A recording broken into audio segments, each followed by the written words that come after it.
بسم الله الرحمن الرحیم. الله په نوم سره شروع چې ډېر مهربان رحم کوونکی دی.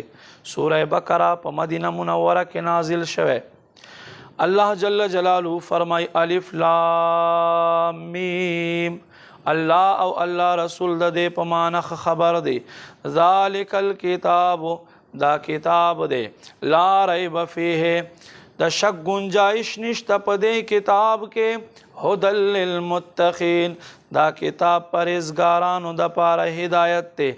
الذین، هغه خلق، یؤمنون بالغیب، چا په نه لیدو باندې ایمان دی، ویقیمون الصلاة، او منځ قایموي، ومما رزقناهم ينفقون، ومما او د هغه څه نه رزقناهم چې موږ دوی ته روزي ورکړې، ينفقون زموږ په لار کې ورکوي.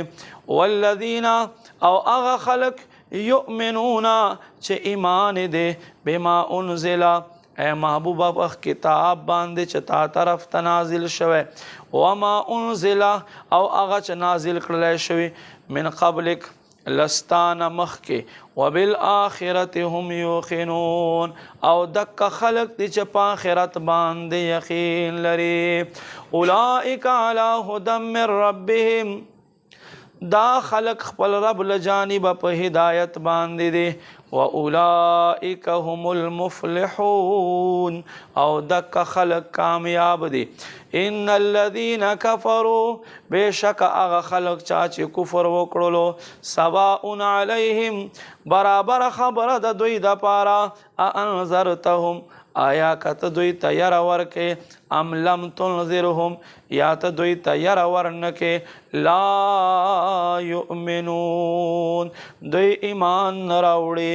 ختم الله علی قلوبهم، الله مهر وهلو په زړونو د دوی باندې، وعلى سمعهم، او په غوږونو د دوی باندې، وعلى ابصارهم، او په سترګو د دوی باندې، غشاوة پردې پرتې دي، ولهم عذاب عظیم، او دوی د پاره لوی عذاب دی.